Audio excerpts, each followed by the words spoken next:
Les damos la más cordial bienvenida a estas terceras jornadas de Derecho en el marco de los 20 años de la División de Ciencias Sociales y Humanidades de la Universidad Autónoma Metropolitana Unidad Coajimalpa. Hoy en esta actividad número 7 tenemos el privilegio de la compañía de la maestra Cristian Ivette Huerta Dávila, de la cual me voy a dar pues el uso de la voz para presentárselas y pueda ella comenzar la disertación de su conferencia magistral. Ivette Huerta es licenciada en Derecho con mención honorífica por la Facultad de Derecho de la UNAM y maestra en Derecho con mención honorífica por el posgrado de la Facultad de Derecho de la propia universidad. Asimismo, cuenta con el Máster de Derechos Humanos, Estado de Derecho y Democracia en Iberoamérica por la Universidad de Alcalá de Henares. Como parte de su experiencia laboral, se ha desempeñado como jefa de Departamento de Análisis y Seguimiento Jurídico en la Maestría en Derechos Humanos, en la Dirección General de Cultura de Paz y Dirección y Derechos Humanos de la Secretaría de Gobernación del Estado de Veracruz. Asimismo, en la Comisión de Derechos Humanos del entonces Distrito Federal, se desempeñó como asesora, directora ejecutiva de Asuntos Legislativos y Evaluación y primera visitadora general, así como directora ejecutiva de Vinculación Estratégica. Ha colaborado como investigadora en la Academia Mexicana de Derechos Humanos AC y en la Cátedra UNESCO de Derechos Humanos de la UNAM, con sede en la Facultad de Ciencias Políticas y Sociales. También ha participado como ponente en talleres, foros, conferencias organizadas en diversas instituciones académicas, dependencias públicas, tales como el Instituto de Investigaciones Jurídicas de la UNAM, la Universidad de Guanajuato, en la Facultad de Ciencias Políticas y Sociales de la UNAM, el Tribunal Superior de Justicia del Distrito Federal y el Tribunal Electoral del Poder Judicial de la Federación, entre otras varias.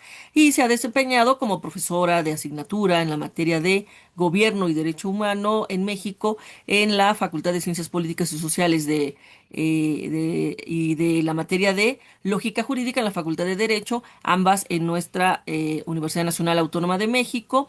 Actualmente colabora en la Dirección General de Coordinación de Compilación y Sistematización de Tesis de la Suprema Corte de Justicia de la Nación. Así que este es un muy breve resumen de su amplia trayectoria y me permito hacer aquí el compartir la pantalla para que nuestra ponente haga uso de la voz en este margen de las jornadas. Adelante, maestra, por favor. Buenas tardes, pues bienvenidas y bienvenidos a quienes nos acompañan a estas jornadas de derecho en la Universidad Autónoma Metropolitana. Poder participar para justamente compartir con toda la comunidad académica, pues algunas reflexiones sobre una temática que es muy actual y que creo que a veces no se le dedica el tiempo necesario revisar la situación que se está viviendo en nuestro país. Así es que el tema del que les voy a hablar el día de hoy es avances y retos sobre la desaparición de personas en México.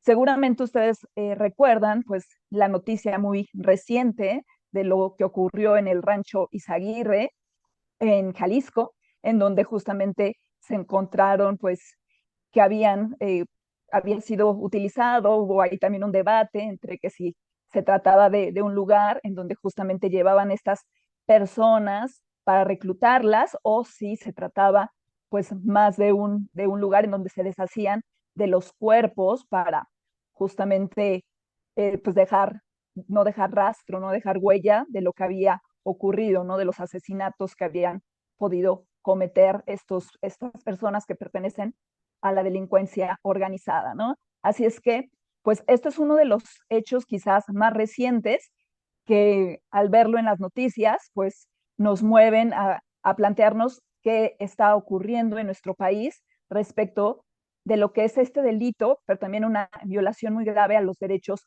humanos, como lo es la desaparición. Vamos justamente también en unos momentos, quiero compartir la diferencia entre desaparición forzada y desaparición cometida por particulares, pero antes de esto, quiero justamente que nos vayamos como aproximando, ¿no? De manera quizás como más cotidiana a este delito que se ha cometido en nuestro país y que no es nuevo, porque podemos hablar justamente de estas desapariciones forzadas que se cometieron por agentes del Estado durante las décadas de 1960 a 1980, en lo que se conoce como el periodo de la Guerra Sucia. Seguramente ustedes han escuchado referencias a esto, que pues podemos también identificar, ¿no? A partir del movimiento estudiantil del 68, recordemos que pues todos estos grupos que criticaban pues al gobierno que en ese momento se encontraba, que era el PRI, pues reaccionó de manera pues muy eh, fuerte y contraria justamente a lo que son los derechos humanos, y entonces cometió estas violaciones al desaparecer, ¿no? Al privar de la libertad a estos jóvenes, en muchos de los casos.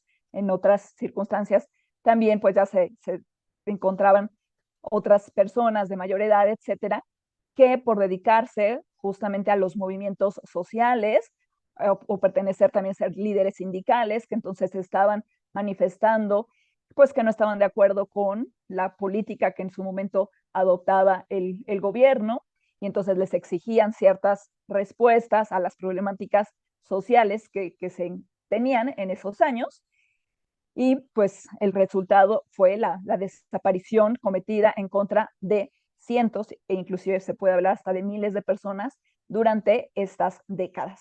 Así es que, si bien podemos ya hablar de la desaparición, les digo en ese caso, cometida justamente pues por personas que se encontraban dentro de lo que era el gobierno federal, podría haber sido también en algunos casos gobiernos estatales, municipales, personal, pues pueden ser policías, miembros del ejército, etcétera, cometían entonces estas detenciones. Nunca eran presentadas estas personas ante las autoridades, ni siquiera, o sea, no ante el Ministerio Público, ahora fiscalías, y tampoco pues ante un juez para que justamente pues se pudiera determinar su situación jurídica. Entonces, esto es justamente muy delicado cuando una persona es sometida a una desaparición forzada por agentes del Estado o por particulares, pues queda en una situación de vulnerabilidad, porque pues queda al desamparo de lo que se supone las leyes, las instituciones nos tendrían que brindar, ¿no? Que es esta garantía de seguridad de que no se nos va a vulnerar nuestra integridad personal, nuestra salud, nuestra vida, etcétera. Así es que este sería como un primer momento en el que podríamos aproximarnos a ver cómo se llevaban a cabo las desapariciones forzadas. Vamos a continuar avanzando justamente, ¿no?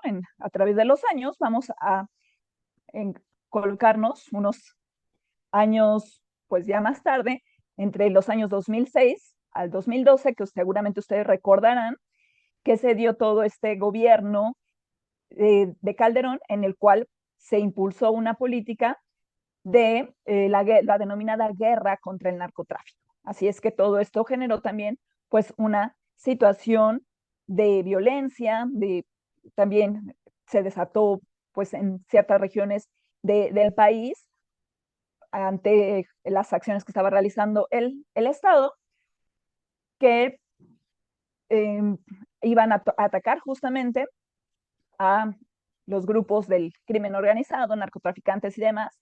Sin embargo, pues recuerden que el uso de las Fuerzas Armadas en actividades de seguridad pública, pues se consideran muy riesgosas porque la naturaleza que tiene el ejército no es la que tienen los cuerpos civiles que están dedicados a, a proveer, ¿no? de seguridad a la ciudadanía. Así es que, pues bajo la forma en la que estaban interviniendo, pues se dieron también violaciones graves a los derechos humanos y se presentaron en diferentes entidades de la República. Hay algunas en el sur, puede ser en Chihuahua, en Tamaulipas, en Sonora, en diferentes estados, pues se fueron llevando a cabo este tipo de prácticas por parte, ya sea tanto de militares o también por parte de policías estatales, municipales, federales, que en el marco justamente del despliegue que se estaba dando para combatir al narcotráfico, pues resultó que también estaban deteniendo a personas que no necesariamente estaban participando en estas actividades ilícitas y pues fueron entonces ellas mismas víctimas de desaparición forzada de personas. Entonces aquí seguimos viendo de manera pues muy activa la participación de los agentes del Estado en la realización de este delito. Seguimos avanzando y hay otro caso pues emblemático, diríamos, respecto de la desaparición, como es el caso Ayotzinapa, que también pues fue un caso que pues, no solamente fue conocido a nivel nacional, sino internacionalmente.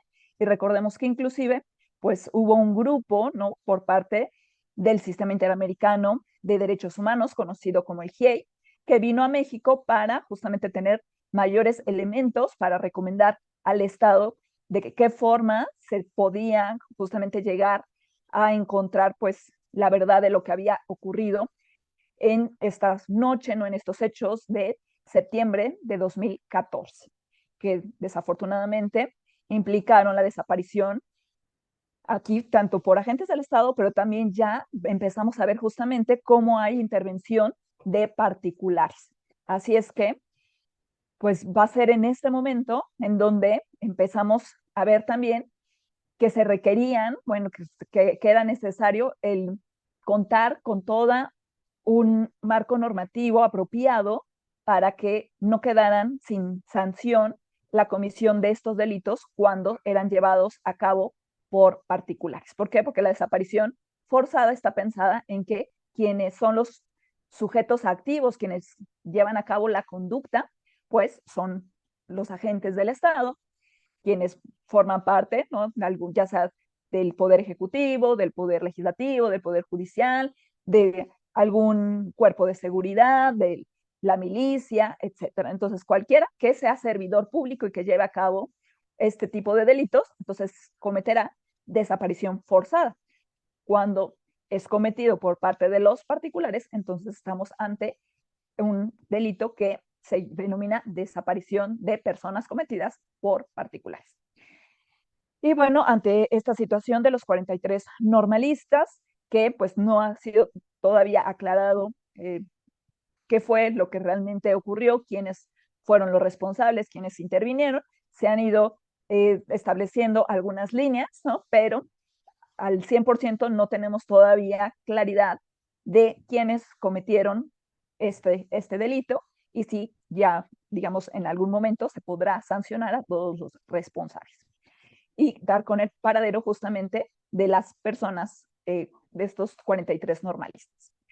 Así que, bueno, esto fue 2014. Recordemos que el año pasado se cumplieron 10 años. En septiembre próximo estaremos justamente, bueno, exigiendo la justicia para este caso, porque ya se cumplirán 11 años desde que se perpetró este delito en contra de los normalistas de Ayotzinapa. Y vemos que también, yo les comentaba al inicio, efectivamente en 2025, en marzo de este año, de forma muy reciente, fue muy mediático este caso del caso Teuchitlán, Jalisco, en este rancho Izaguirre, en el cual pues se identificó que se estaba cometiendo pues digamos, delito como parte de una trama de muchos otros actos delictivos que realizan pues estos grupos del crimen organizado. Entonces, si bien también se tiene que considerar, ¿no?, que justamente el reclutamiento forzado de las personas para unirse a las actividades de los grupos criminales, pues en sí misma también es un delito.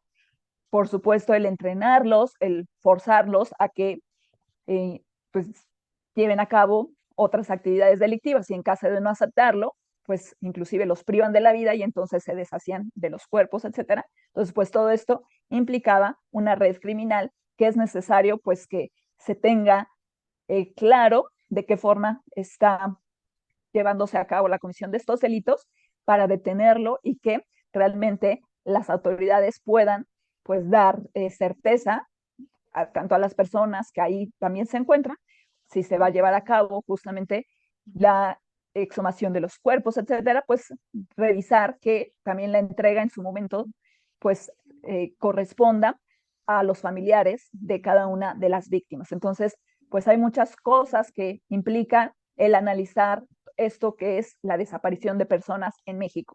Entonces, esto, les digo, pues es una primera aproximación.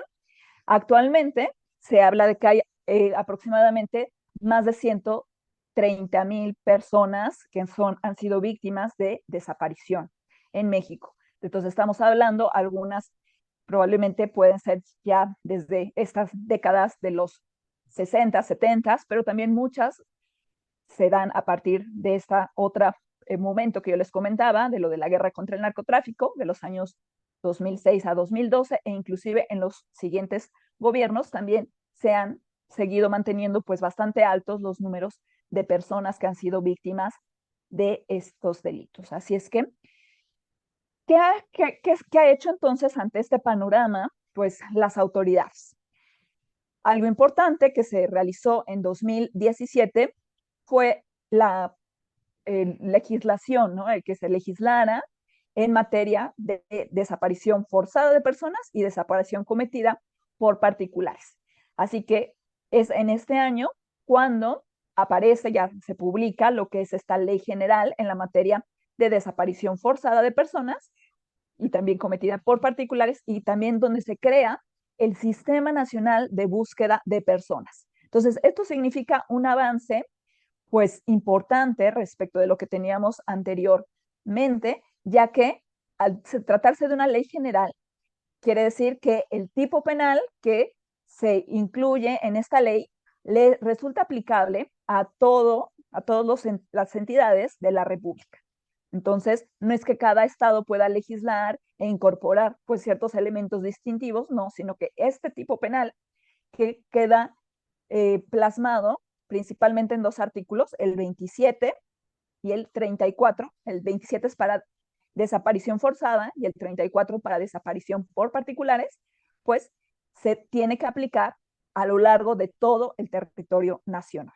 Así es que, pues esto va dando certeza, claridad, ¿no? Respecto también de que no importa que se haya cometido la desaparición en Chihuahua o en Guerrero o en Veracruz o en Colima o en la Ciudad de México, pues las personas que lo cometieron van a estar, digamos, van a seguir todo el procedimiento penal bajo los mismos tipos penales que prevé esta ley general. Ajá, así es que eso, pues, también fue algo importante. Podemos regresar tantito a la anterior.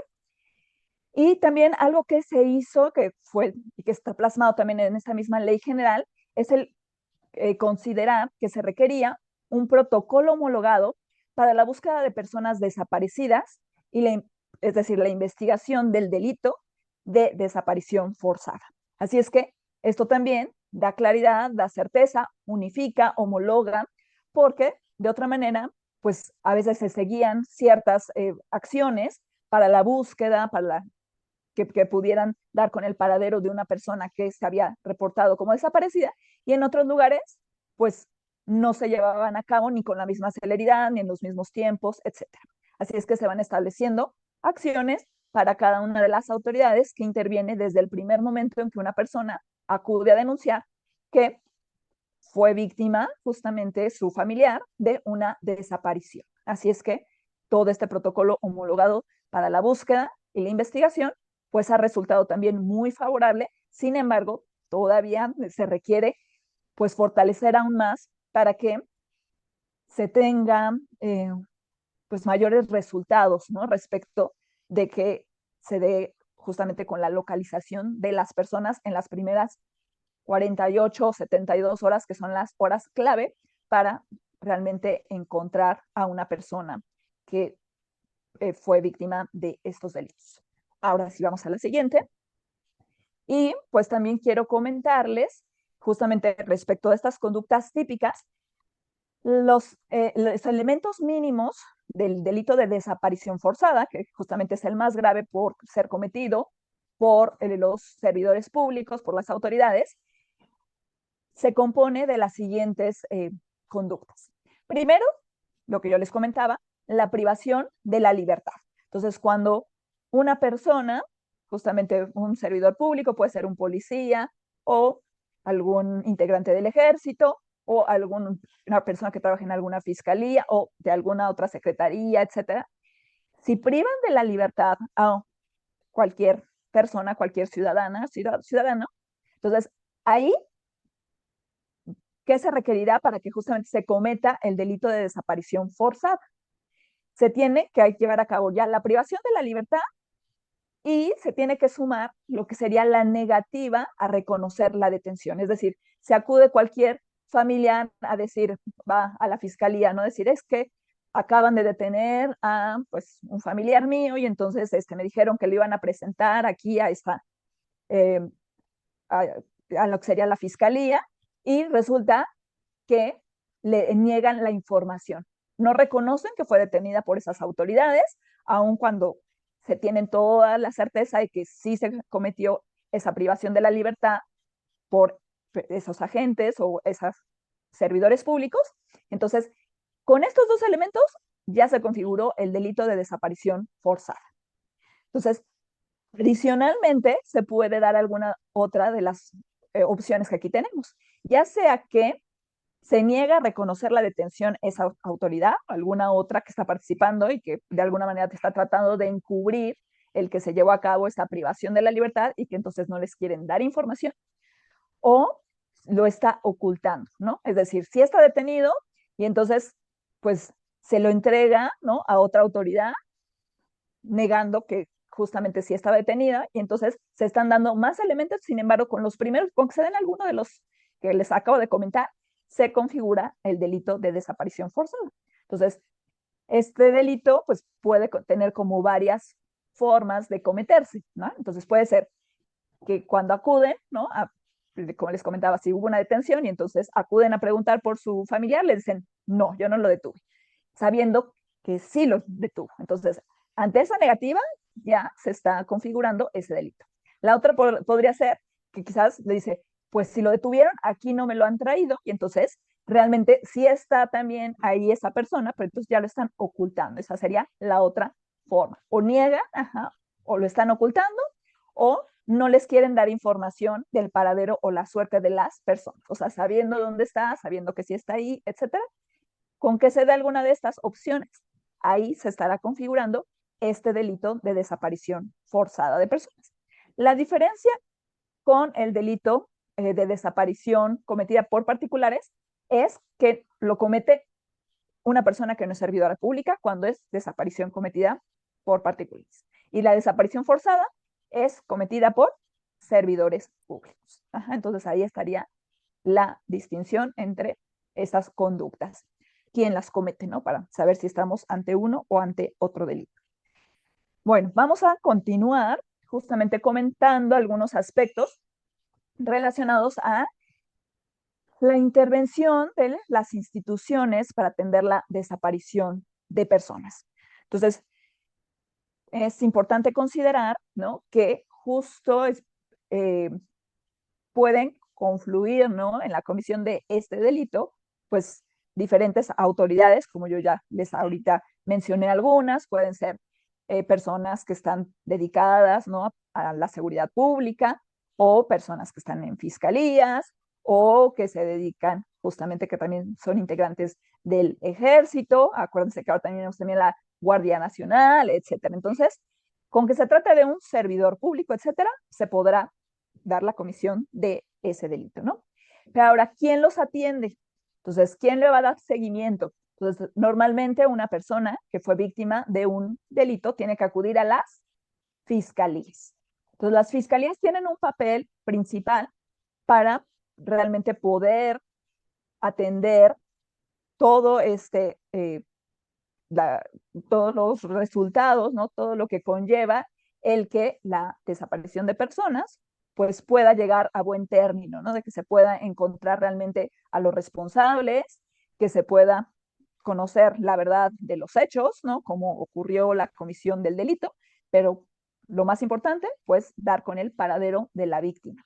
Entonces, las fiscalías se han ido transformando. Recordemos que pues también en los últimos años ya las fiscalías son autónomas, ¿no? De los gobiernos estatales.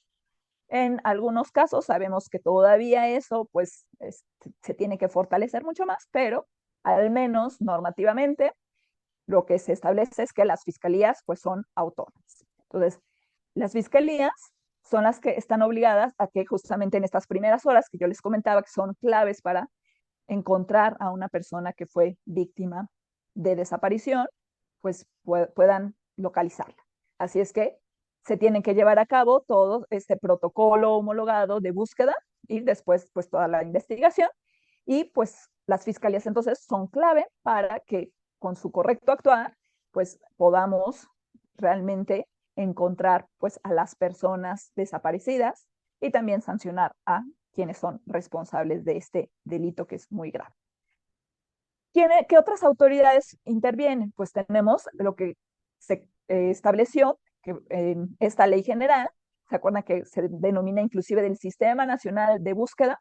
Bueno, este Sistema Nacional de Búsqueda creó lo que son las comisiones de búsqueda. Entonces hay una Comisión Nacional de Búsqueda y hay comisiones también a nivel estatal o local, ¿no? Entonces en cada estado hay también una comisión de búsqueda y hay una Comisión Nacional de Búsqueda. Y estas comisiones también tienen un papel muy importante, ya que pueden justamente cualquier persona, si a la par de que acude a una fiscalía, puede acudir también a las comisiones de búsqueda para decir, ¿no? De que justamente mi familiar fue víctima de este delito.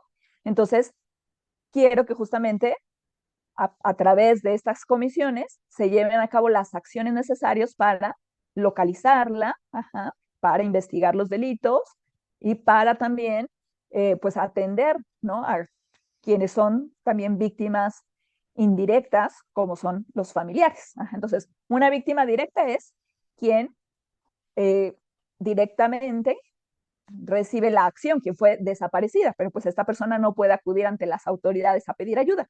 Entonces acuden las víctimas indirectas, que son justamente los familiares. Es, la ley general nos va diciendo quiénes se consideran justamente víctimas indirectas en estos casos de desaparición de personas, que pues son principalmente, ¿no? Por consanguinidad o puede ser también por afinidad, etcétera. O pues también quienes, por ejemplo, se asumen como defensores de derechos humanos y también acompañan a las víctimas, si en muchos casos a veces también reciben amenazas, etcétera, también pueden ser víctimas potenciales o pueden ser víctimas también a veces indirectas, ¿no? Bueno, hasta aquí más o menos, vamos, espero que me vayan siguiendo con lo que estamos comentando. Y hay otra autoridad que también interviene, ¿no? En todo este, digamos, modelo de atención para los casos de desaparición de personas, y son las comisiones de atención a víctimas. Entonces hay una comisión también a nivel nacional que se denomina Comisión Ejecutiva de Atención a Víctimas, y tenemos en cada uno de los estados también comisiones estatales de atención a víctimas. Así que estas son las encargadas, pues, de asegurar que todas las víctimas justamente de la comisión de estos delitos, o pueden ser violaciones a derechos humanos, reciban la asesoría, ¿no? El seguimiento, que puedan ellos acudir, ¿no? Porque en muchos de los casos lo que llega a pasar es que no avanzan las investigaciones, ¿no? Esto lleva a veces muchos meses, años, y las carpetas de investigación, pues realmente permanecen inamovibles, ¿no? No se lleva a cabo ninguna acción ni de búsqueda, ni tampoco realmente para encontrar a los responsables de la comisión de esos delitos. Entonces, el poder tener justamente también a un asesor victimal, ¿no? A alguien que acompañe a las víctimas para que les explique qué es lo que está justamente en esas carpetas de investigación, es muy necesario para que ellas entiendan, ¿no? Cuál es el estado que guarda, pues si hay realmente avances en la investigación, si se están siguiendo alguna pista, algún indicio, etcétera, o si no, ellos pues también pueden ir proponiendo que se tomen en cuenta algunas otras líneas adicionales que pudieron haberse escapado, ¿no? Quizás que no se hayan considerado, y entonces tienen ellos también esta posibilidad a través de este acompañamiento que les dan los asesores de víctimas. Entonces, importantísimo que se fortalezcan las comisiones tanto de búsqueda como de atención a víctimas, que realmente, pues, en la actualidad se tienen pues presupuestos muy acotados para la atención a víctimas de estos delitos y de otras violaciones graves a los derechos humanos. Y tenemos también otra institución que es muy importante, como son las comisiones nacionales, tanto la Comisión Nacional de Derechos Humanos como las comisiones estatales de derechos humanos. ¿Por qué son importantes estas comisiones? Porque ante justamente a veces la inacción, ¿no? de las autoridades, ya podría ser a veces de la fiscalía, o inclusive cuando la propia comisión de búsqueda no está realizando el seguimiento, lo que le están pidiendo, pues válidamente, ¿no? Las víctimas, de decir, pues me está negando el acceso a la carpeta de investigación, mi asesor victimal ya también ya me orientó, ya interpuso los recursos ante justamente las autoridades necesarias para que me permitan, y sigo en las mismas, ¿no? No conozco en qué va la investigación.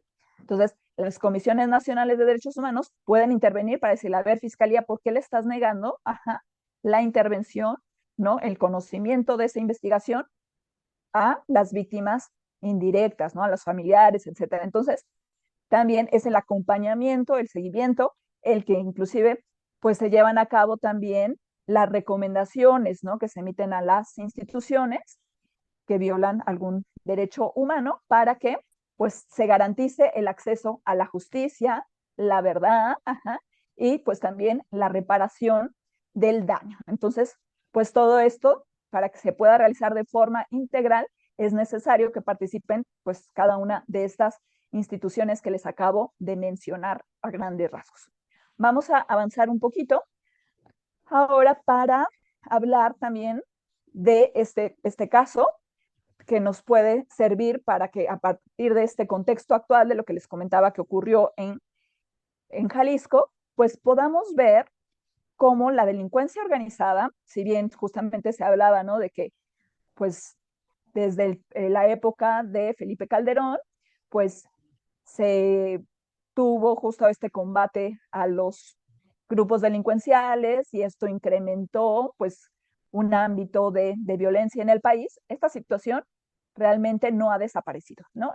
Encontramos, ¿no? En la actualidad que los grupos del crimen organizado siguen eh, pues llevando a cabo a lo largo de todo el país pues todas estas actividades delincuenciales con gran fuerza, ¿no? En detrimento pues de la seguridad de los y las ciudadanas, ¿no? Entonces, esta situación, por ejemplo, nos lleva a identificar, pues, digamos, varios focos rojos, ¿no? Encontramos, hay varias entidades del país en donde se ha incrementado, ¿no?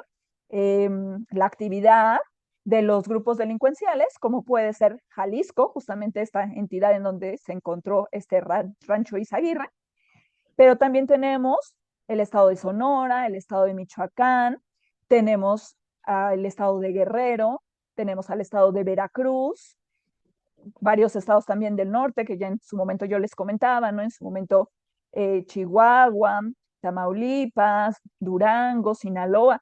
Hay muchas entidades del país que desafortunadamente se repite también toda esta situación de el combate que se da entre los grupos delincuenciales, el reclutamiento, etcétera. Guanajuato también es una entidad que desafortunadamente pues se ha visto afectada por toda esta situación. Y que encontramos que en estos estados coincide justamente en la identificación de lo que son las fosas clandestinas. Así es que en unos momentos más les voy a mostrar un mapa en donde más o menos se identifican pues cuáles son algunos de los estados con mayor número de fosas clandestinas actualmente. Y también quiero hablar justamente de este papel, de esta actividad tan importante que realizan los colectivos principalmente de madres buscadoras, pero en realidad, bueno, también están compuestas por diversos integrantes de las familias, ¿no? Sabemos que hay hermanos, hermanas, tíos, tías, etcétera. O sea, aquellas personas que al perder justamente, ¿no? Que fueron víctimas indirectas de la desaparición de un familiar, entonces se comprometen, ¿no? hacer lo que muchas veces ni las autoridades hacen para dar con el paradero de su familiar. Entonces, es necesario, ¿no? Que justamente la autoridad refuerce las acciones para dar con la localización, con también el poder identificar. Toda la actividad de identificación forense está muy atrasada, ¿no? No solamente estamos rebasados, ¿no? Con el número justamente de fosas que se han encontrado, sino a partir de los hallazgos, ¿no?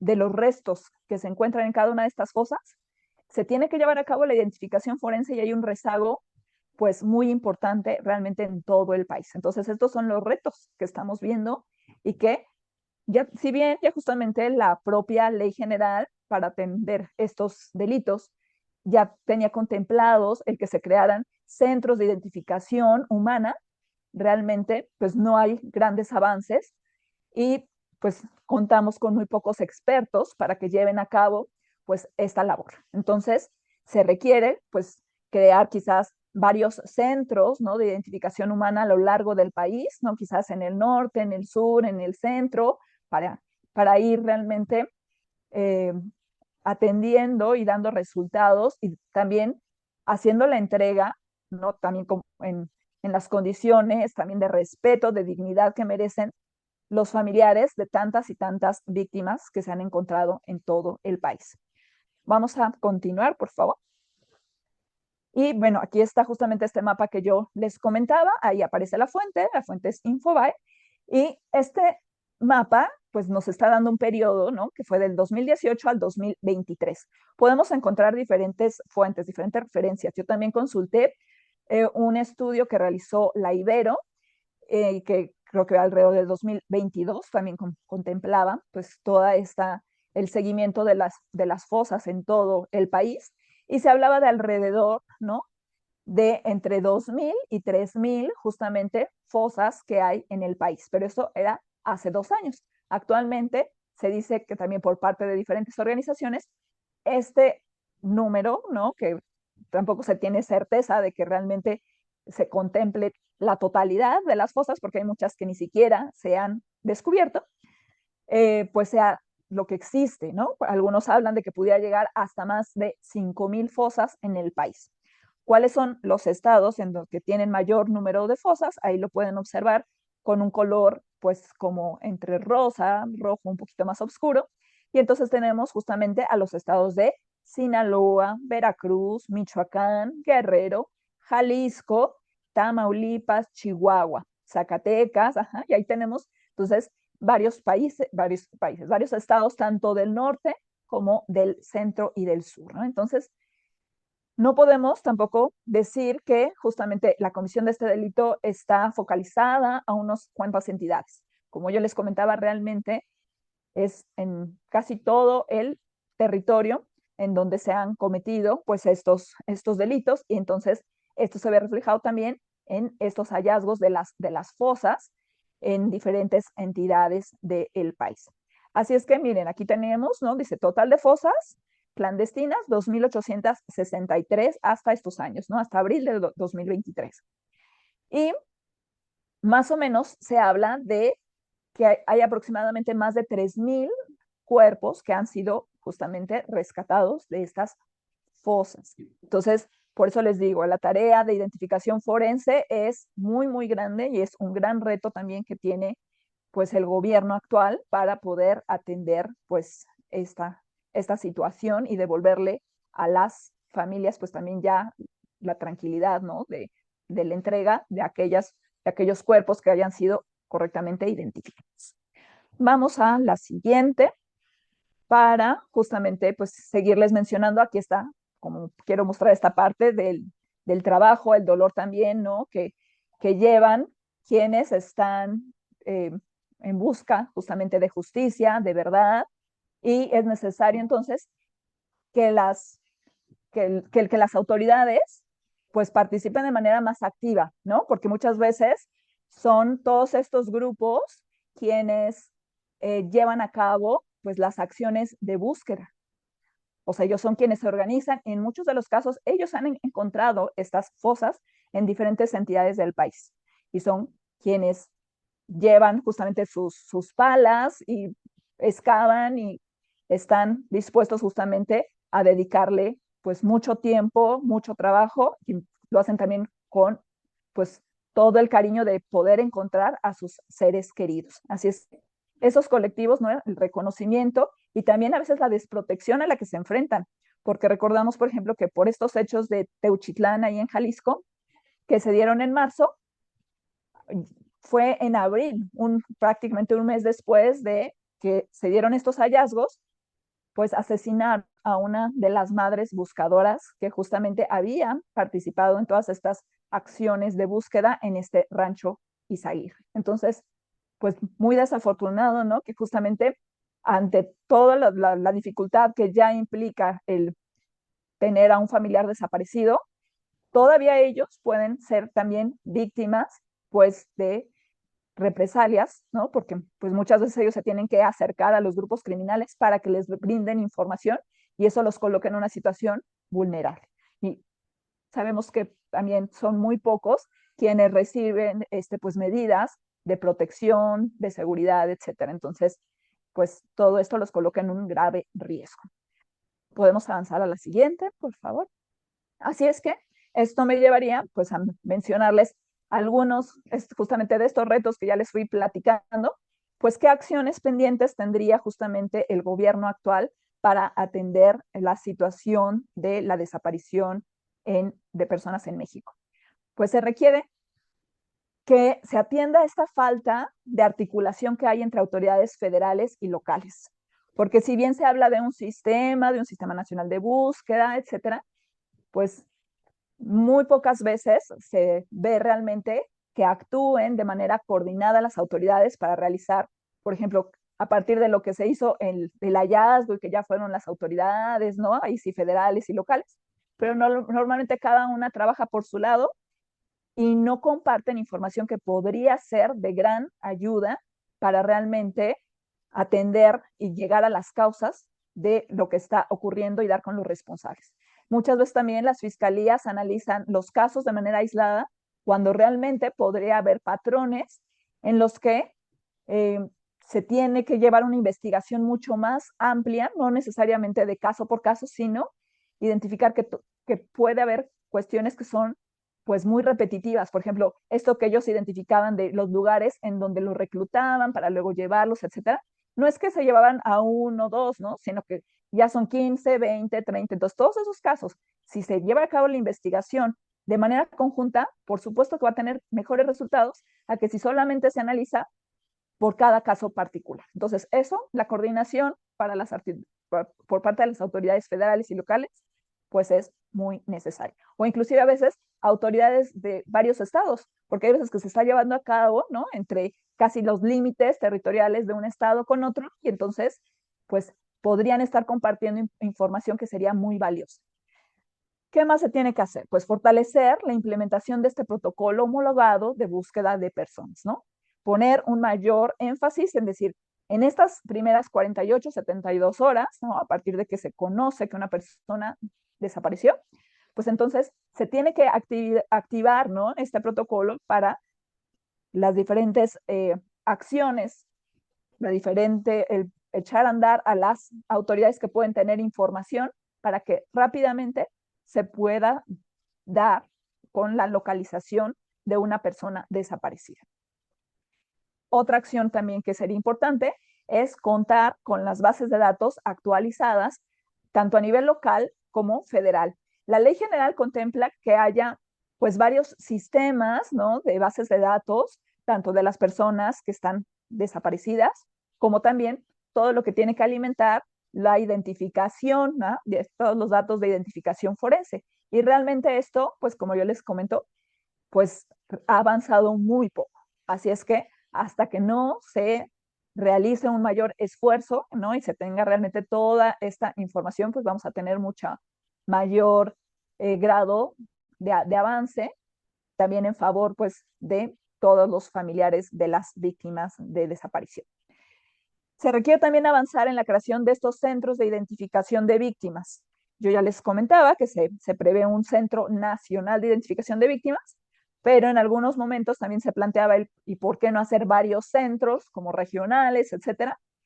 Porque pues quizás concentrar toda la información en un solo lugar quizás no es lo más conveniente cuando, como yo les comento, hay muchas cosas que pues ya se van identificando a nivel de ciertas regiones, etcétera, pues podría ser una forma de quizás abordar de manera pues más rápida y más ágil si se pudieran tener acceso a un centro de identificación que esté mucho más cercano también a donde se encuentran los familiares y no todos hacerlos que se trasladen hasta la Ciudad de México para tomar las tomas de muestra, etcétera, ¿no? En cambio, si ya tienen uno un poquito más cerca de los lugares en donde ellos se encuentran, esto puede agilizar pues muchas cuestiones. Y tenemos también la participación activa de las autoridades en las acciones de búsqueda para localizar las fosas clandestinas. Yo ya les comentaba que muchas veces esto pues se da más a partir del trabajo que realizan los colectivos de víctimas y pues las autoridades se quedan bastante a veces al margen de lo que ellos podrían realmente estar iniciando, ¿no? Es decir, ya tenemos por ahí que alguien eh, mencionó un lugar en donde podría haber una fosa clandestina, pues iniciar rápidamente la búsqueda, ¿no? Ver si hay hallazgos que puedan llevarlos a detectar que si se trata o no de una fosa clandestina. Entonces, todo esto y muchas cosas más se tienen que seguir fortaleciendo para que realmente eh, la comisión de estos delitos pues pueda tener una respuesta pronta y favorable para quienes han sido víctimas de la comisión de estos delitos. Entonces, pues yo lo dejo hasta aquí, nada más justo me interesaba plantear esta reflexión y pues agradezco su atención. Muchas gracias y buena tarde. Muchas gracias, maestra. Em, pues en primer término agradecer esta pues completa exposición que va desde lamentable evidencia de diversos momentos cruentos que han indignado a la sociedad. Yo creo que es muy lamentable y lo veíamos desde el inicio de la presentación, tener tantos momentos emblemáticos que han visibilizado, ¿no? Este lastre que cada vez se torna más cruel, más perverso en cuanto a las manifestaciones de horror que hemos visto y que muy atinadamente expuso en esta conferencia. También muy importante esta parte de la diferencia entre la desaparición forzada realizada por autoridades a diferencia de los particulares, porque en algún momento la autoridad decía, ya no somos nosotros, ¿no? Como si fuera un tema digo, de entrada es un horror considerar que todavía veamos escenarios en los que la autoridad sea partícipe activa.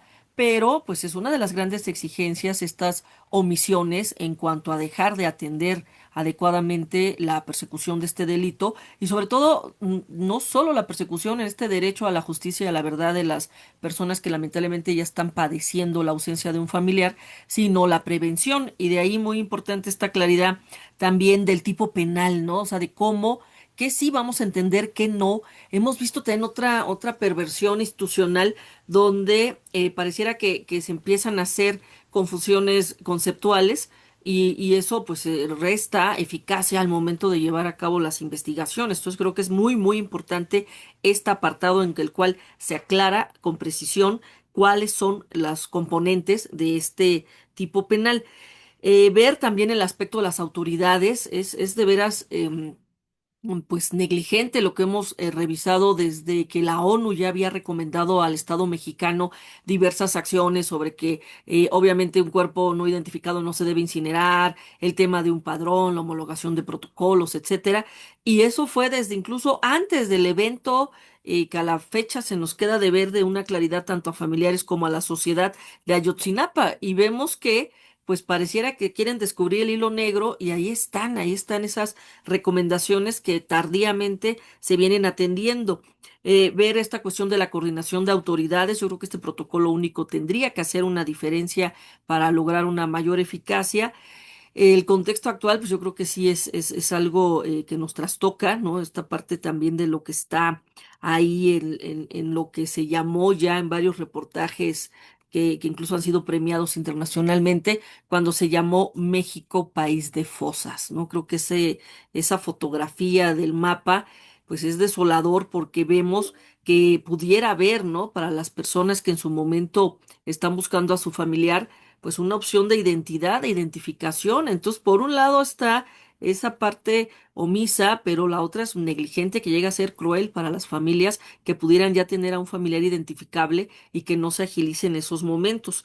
Y bueno, también hablar, y qué bueno que se señaló en esta, yo creo que no se puede dejar fuera y es una parte pues de empatía, de solidaridad, pues mostrar pues esta fortaleza que muestran las personas familiares de desaparecidos, porque son ellos quienes finalmente están agilizando y logrando de repente tener algún indicio de una forma en que estas acciones no se repitan y se pueda lograr, pues en el mejor de los casos, una rápida identificación, ¿no? Entonces, también señalar, y qué bueno que se dijo, esta parte de la protección que deben tener, porque ya forman parte de defensores, como defensores de derechos humanos, encabezados por sus propias causas, pero que también lleva a que estén de manera activa, de manera proactiva, ya coadyuvando y sustituyendo a veces las negligencias de la autoridad. Aquí en la propia UAM hay toda una serie de ejercicios donde al momento de generar las capacitaciones, un actor importantísimo, una persona importantísima, estratégica, que no puede estar fuera, es la invitación que se les hace a padres y madres y personas familiares buscadoras a dar su testimonio, porque tienen ya por per se una experiencia latente, vívida, que debe ser en su momento pues reconocida y aprovechada. Entonces creo que esta parte pues también muy, muy importante, la cuestión humana y pues las acciones, ¿no? Yo creo que va a quedar siempre ese mal sabor de boca que cuando vemos como estas exposiciones con esta claridad, la fotografía, el diagnóstico, el mapeo, las acciones, pues sigue quedando pendiente todos estos cuestión de la voluntad política, ¿no? Vemos que de último momento ya en este escenario de tomar la fotografía del estado del arte del tema, pues están generando acciones también de mesas de trabajo con los familiares de personas desaparecidas para que fueran integradas sus observaciones, mismas que pues hay que ver, no es un momento todavía de tener la claridad de qué sí, qué tanto se están atendiendo o no, es un punto de apertura, también hay que reconocer lo que el gobierno en algún momento hubo esa escisión, esa parte que no se entendió del por qué dejarles de escuchar y atender. Ahora está este otro condición, pero vamos a ver cómo se proyecta en políticas públicas, ¿no? Entonces creo que pues este escenario pues, nos deja mucha claridad. No sé, maestra, si quisieras comentar algún otro aspecto o alguna invitación que quisieras hacerle a el auditorio que nos va a estar pues consultando y que confiamos en que en su momento estén de manera permanente revisando estas conferencias disponibles en nuestro canal de la Universidad Autónoma Metropolitana en su unidad Coajimalpa. Y pues nada más invitarles a que justamente pues puedan por su cuenta seguir también eh, ahondando más en todos estos temas que son también pues de gran importancia y pues que el impacto que realmente tienen también en nuestra sociedad pues es muy grande y que se requiere pues de mucha preparación, ¿no? Muchas personas que también estén comprometidas también con la defensa de los derechos humanos, con las víctimas, con la atención que se les debe de dar también de una forma digna y pues el que podamos en la medida de lo posible pues acompañar también para que esto tenga realmente resultados, ¿no? O sea que cuando también a veces salen las madres buscadoras a veces, ¿no? A alzar la voz para que volteen a ver su causa, pues de alguna manera también nosotros estemos pues más conscientes de todo lo que eso conlleva, ¿no? Y por qué a veces tienen que ser ellas quienes acuden, ¿no? A estos lugares, a estas fosas para llevar a cabo un trabajo que a veces correspondiéndole a la autoridad, esta pues no lo lleva a cabo, ¿no? No lo realiza. Pues efectivamente, pues desde la universidad nos toca aquí en este ejercicio de las jornadas de derecho en esta tercera edición, pues con este ánimo también de llegar a más público. Estamos en estas sesiones virtuales, así que pues de nueva cuenta agradecerle a nuestra ponente de lujo que tuvimos el día de hoy en estas actividades. Les recordamos que están todas disponibles sus diversas participaciones de temas de coyuntura, temas frontera, personas que saben de lo que hablan, que han trabajado sobre estos temas, para que aquí nuestro amable público interesado en temas jurídicos, en temas pues de contexto social, que son los que nos toca atender desde la universidad, puedan estar apreciando este tipo de participaciones. Pues muchas gracias de nueva cuenta y les exhortamos a que sigan aquí consultándonos, revisando estos aportes que de manera pues muy generosa nos hacen nuestros queridas y queridos invitados. Gracias de nueva cuenta y estamos en estas jornadas tercera edición.